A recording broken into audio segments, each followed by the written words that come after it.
E aí galera, beleza? Na aula de exercício de hoje a gente vai resolver essa questão aqui. Bem, você podia resolver ela na calculadora, mas eu quero resolver ela aqui no Python para vocês verem a diferença, usando diferentes loops e a gente vai chegar no mesmo resultado. Então vamos lá, questão. Um mol de gás é mantido sob a pressão de 1 atm e temperatura constante de 27 graus. Qual o volume encontrado do gás? A gente tem que lembrar que para temperatura, eu anotei aqui as informações iniciais, lembrando que para a gente encontrar esse tipo de coisa, a gente tem que usar o PV igual a nRT. Como a gente quer encontrar o volume do gás, a gente pode já isolar e vai ficar assim. N vezes R vezes T dividido pela pressão. A gente vai usar essa equação aqui para achar o volume do nosso gás. E depois a questão ainda pede para a gente variar a pressão de um em um até os 20 atm. E ela pergunta qual vai ser o volume do gás em cada nova pressão. A gente sabe que o R, esse R aqui é a constante dos gases, que vale 0,082 atm vezes litro sobre Kelvin mol.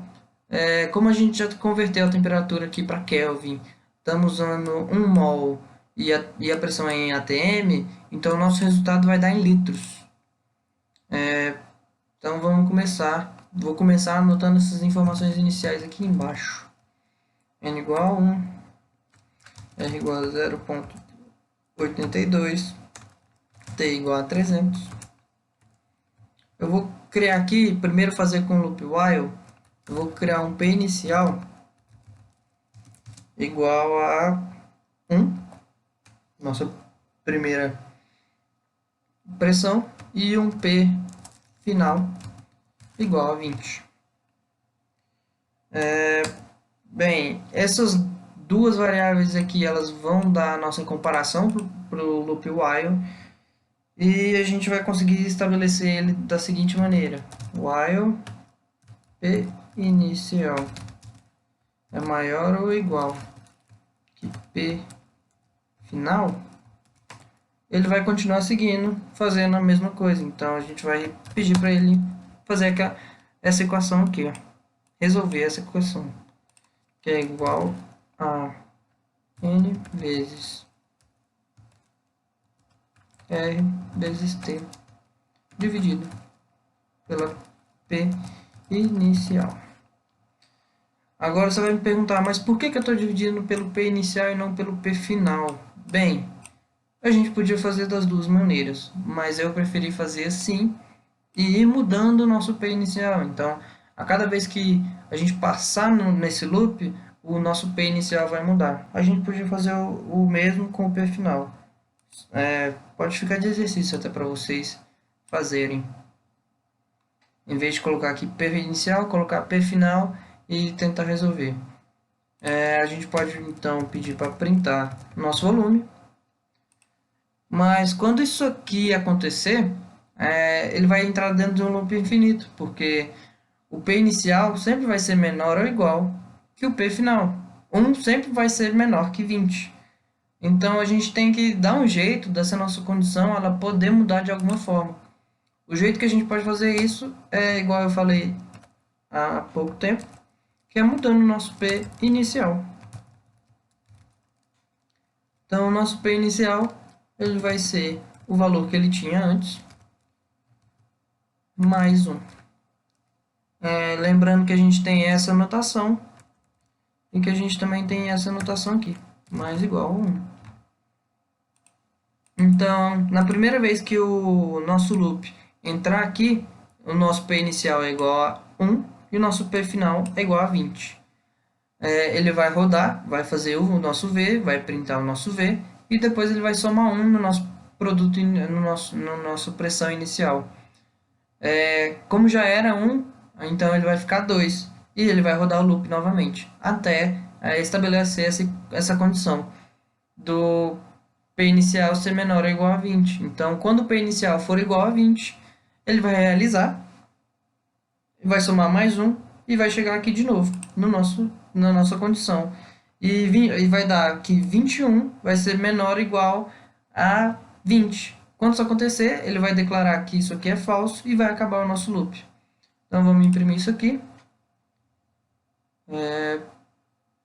Eu coloquei pncal inicial.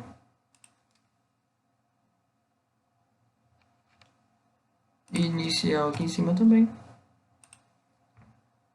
E ele rodou os nossos valores. A gente pode formatar isso aqui para ficar de um jeito mais bonito. A gente pode colocar assim, volume, 2 pontos, entre chaves, a nossa variável, que seria V, em litros, e também a nossa pressão, que vai ser P inicial, que é o que está mudando o tempo todo, de acordo com o que o nosso loop passa. E a gente vai colocar uma formatação aqui de 3 casas decimais, sem nada mais. Vamos rodar ele de novo. Opa! Não é na pressão, me desculpa, gente. É no volume que a gente vai querer essa formatação de só 3 casas decimais. Desse jeito, a gente arruma bem melhor. A pressão em ATM, né? Vamos rodar aqui também. Bem, agora a gente tem a resposta já. Qual o volume em contrato do gás? 1 atm, 27 graus e 1 mol. Aqui está a resposta. A segunda resposta, se variarmos a pressão de 1 em 1 até 20 atm, qual será o volume do gás em cada nova pressão? Bem, pressão 2, 12 litros, 3, 8 litros e assim sucessivamente. Eu vou mostrar agora para vocês como resolver da maneira do loop for. Então vamos começar assim, for e a variável aqui, lembrando que pode ser o que vocês quiserem, em range. A gente tem que pegar a mesma quantidade de números que a gente usou no while. Então eu vou pegar aqui que pode ser o P final. Por que pode ser o P final? Bem, o P final ele tem 20, ele vale 20 e a gente precisa de 20 números. Só que como é que o range funciona? Ele funciona naquele intervalo. Então ele pega 20 números, só que ele pega 20 números do 0 ao 19. Então o que a gente pode fazer para arrumar? A gente pode declarar uma variável aqui dentro, que é igual a i mais 1. A partir de agora, pressão vale de 1 até 20. E daqui a gente pode colocar aqui V igual a N vezes R vezes T dividido pela pressão. E a gente pode copiar isso aqui. E, copiar essa linha, colar na de baixo. Qual é a diferença entre o while e o for? O for ele está executando 20 vezes exatamente, porque esse foi o número que a gente colocou aqui. O while ele está vendo uma condição e verificando se a condição é verdadeira ou falsa. Enquanto a condição é verdadeira, ele está executando o loop. A partir do momento que ela se torna falsa, ele para o loop e para de fazer os cálculos. Então aqui a gente tem... Vamos rodar então para ver se os valores estão batendo. Eu vou printar aqui no meio. Vocês estão vendo aqui que está meio bagunçado. Eu vou printar uma linha, um espaço, só para dar um... Bom, agora a gente sabe onde começa, onde termina. Eu vou rodar de novo porque estava com defeito. E... Opa, aqui não é pressão inicial. Agora aqui mudou. Agora aqui, em vez de pressão inicial, eu esqueci de mudar. Vocês podem ver que agora é 21. Porque o loop ele rodou aqui e adicionou mais um. E como P inicial é maior, como 21 é maior que 20, ele não rodou de novo. Então, em vez de P inicial, aqui eu vou colocar a pressão.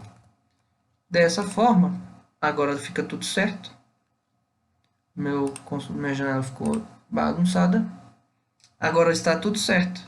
Então, com o loop while, a gente tem isso aqui. E com o loop for, a gente tem isso aqui. Bem, essa foi a aula de hoje, só para mostrar para vocês que o Python ele funciona também como uma calculadora. E até a próxima.